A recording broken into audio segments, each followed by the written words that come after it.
तो सुबह उठ के मैं अपने फिशेस को देख ही रहा होता हूँ और उन्हें फीड करा ही रहा होता हूँ, जैसा आप वीडियो के अंदर देख सकते हो गाइस।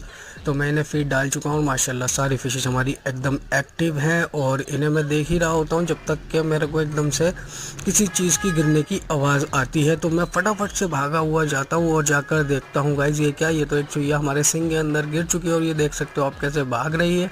उसके बाद इसे निकाल के छोड़ देते हैं हम। फिर अपने दूसरे फिश की टैंक की भी आपको मैं दिखा देता हूँ फिशेस, जैसे आप देख ही सकते हो वीडियो के अंदर। उसके सारी फिशेस को अच्छे से कवर करने के बाद मैं आपको दिखाता हूँ इनका एक एक लुक। और ठंड बढ़ चुकी है और हीटर हमने अपने फिश एक्वेरियम के अंदर दोनों में लगा दिया। उसके बाद चलते हैं बजीज़ के पास। तो बजीज़ ने हमारी फीमेल बजीज़ है उसने अंडा दे दिया है, जैसा आप मटकी के अंदर देख सकते हो वो अंडों पे बैठी हुई है।